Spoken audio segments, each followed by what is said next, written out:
Okay, here we are, getting our daily fuel. Get us through the day. Help us along. We're doing one chapter of the New Testament a day. 240 days if you go Monday through Friday, 240 chapters in the New Testament. So we are looking in chapter 5 of Matthew. This is known as the Sermon on the Mount, which is perhaps one of the best known teachings, preachings, sermons of Jesus.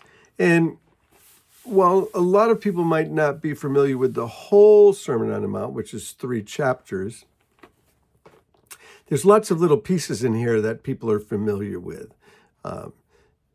Seek ye first, and you're the salt of the earth, you're the light of the world. All of those come from this particular sermon.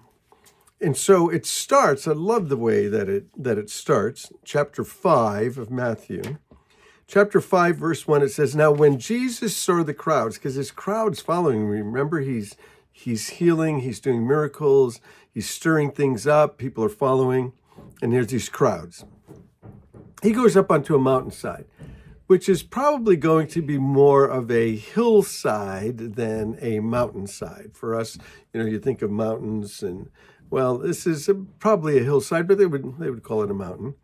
And he sat down. I love that the teaching style of Jesus here is that he's outside, and he's going to use a lot of outside illustrations. He's actually going to point to things. He's going to say, look at the birds, look at the fields, look at all of these things.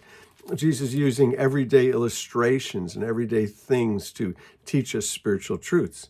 And he sits down and he does it. He does it outside, sitting down. I love that. You can just get a feel for the way that the teaching must have felt and the tone of the teaching as he's sitting there. And he began to teach them. Because the ministry of Jesus, we saw it earlier in the previous chapter, that he was going around doing good. He was healing the sick. He was casting out demons, doing all of this.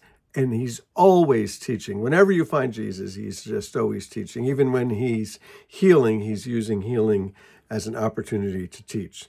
So he starts out with what is known as the Beatitudes. And these are sort of the happy attitudes. If you do these things, then you'll have a happy life. And who doesn't want a happy life? Now, we're going to do the Beatitudes, but then there's so much in chapter 5. We're just not going to be able to finish chapter 5. It's just so chock full. But I would encourage you to read through the chapter. And the same thing's going to happen when we get to chapter 6, and the same thing's going to happen when we get to chapter 7. But blessed are the poor in spirit, for theirs is the kingdom of heaven. He doesn't say blessed are the poor. Now, a lot of people quote this and they say blessed are the poor. Well, it doesn't say blessed are the poor. It says blessed are the poor in spirit. What does that mean? It means that you're most blessed when you recognize your spiritual poverty.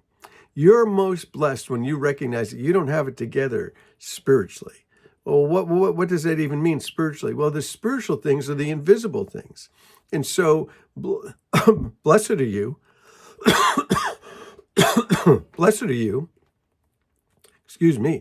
blessed are you when you realize that your relationship with God is distant. Blessed are you when you realize that you don't have enough love in your life. Blessed are you when you realize that you've got brokenness and you've got shattered relationships. When you recognize your spiritual poverty, you're blessed.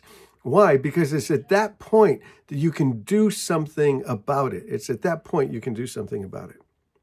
So, blessed are the poor in spirit, for theirs is the kingdom of heaven. Blessed are those who mourn, for they will be comforted. You will be comforted. And this is probably also mourning about your spiritual poverty, right? So you recognize that you're spiritually poor, and then you're a little distressed about that, like, oh man, I just need more love. I need more patience. I need more kindness. I need more of God in my life. Well, you'll be comforted. If that's your attitude, then God is going to meet that need. He will fill it up. Blessed are the meek, for they will inherit the earth.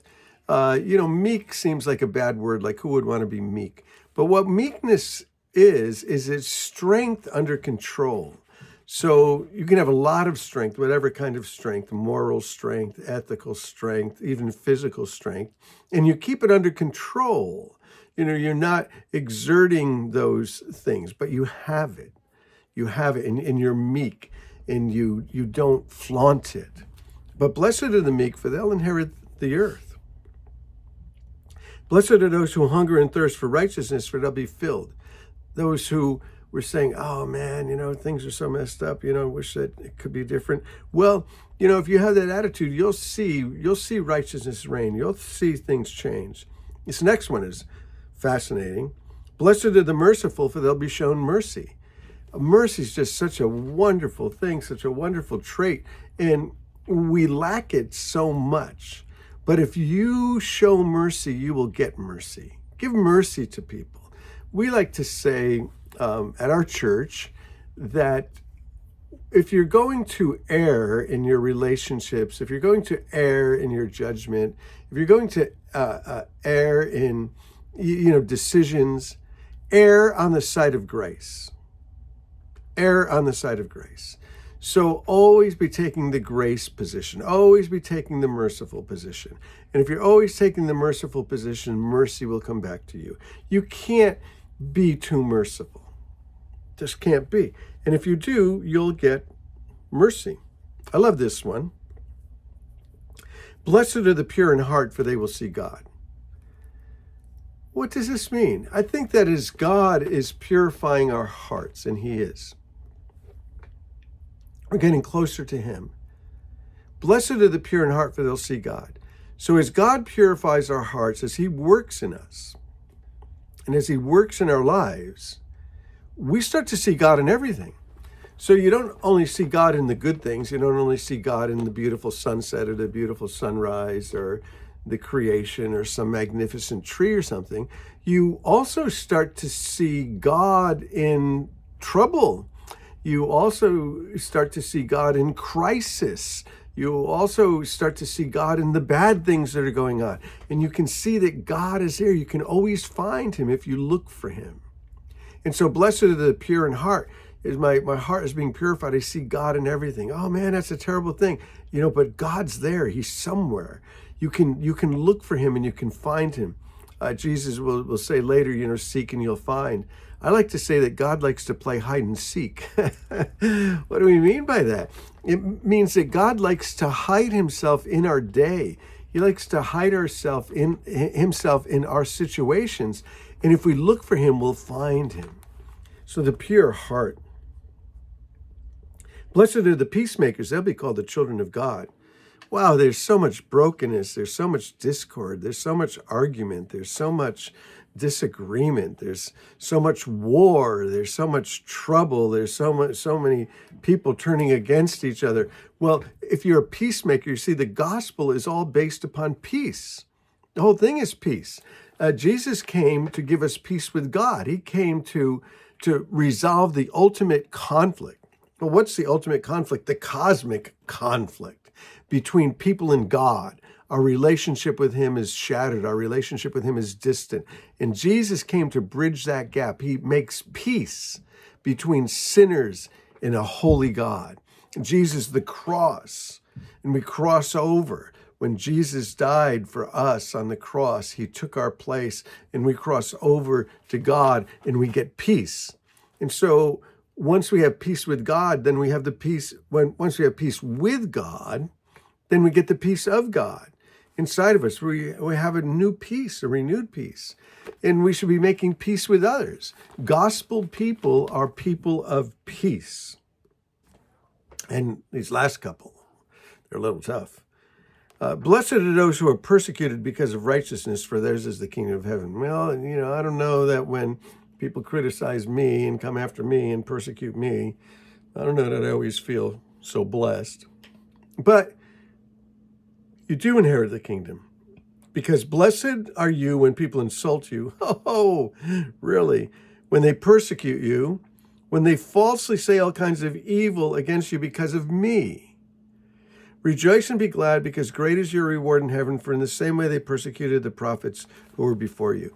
You know what? People are going to say bad things. People are going to do bad things. all of the early apostles died violent deaths professing their faith in Jesus Christ. So that's all we get to do is just those 11 verses. Please read the rest of the chapter, chapter 5 of Matthew. I think you'll be really blessed by it. And we'll be in chapter 6 next time. Hey, bless you guys. You are loved. You are loved. You are loved. Peace, peace, peace. And may the Lord make you a peacemaker today, this week. Hey, bless you guys. Love you.